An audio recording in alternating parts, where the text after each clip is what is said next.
AIG is revolutionizing underwriting with AI through Lloyd's Syndicate 2479. This initiative promotes efficient portfolio construction. The Lloyd's Syndicate is a joint venture with Amwins and Blackstone.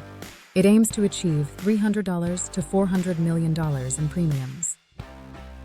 Underwriting begins on January 1, 2026. AIG employs advanced tools like Palantir Foundry for evaluating risk.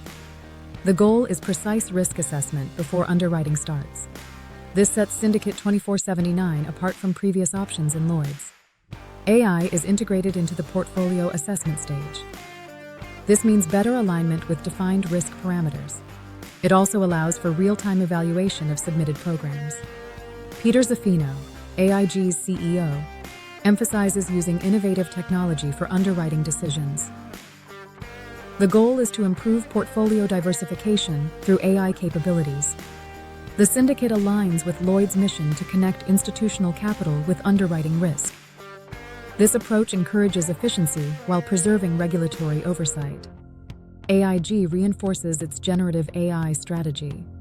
The initiative streamlines underwriting and risk analysis processes. It aims to create a digital twin of the business for better performance. Amwins supports integrating capital and underwriting portfolios effectively. This approach allows sustainable growth within the market. AIG and its partners are committed to leveraging AI. This will enable tackling complex tasks and evolving workflows. The collaboration paves the way for an advanced future in underwriting at Lloyd's.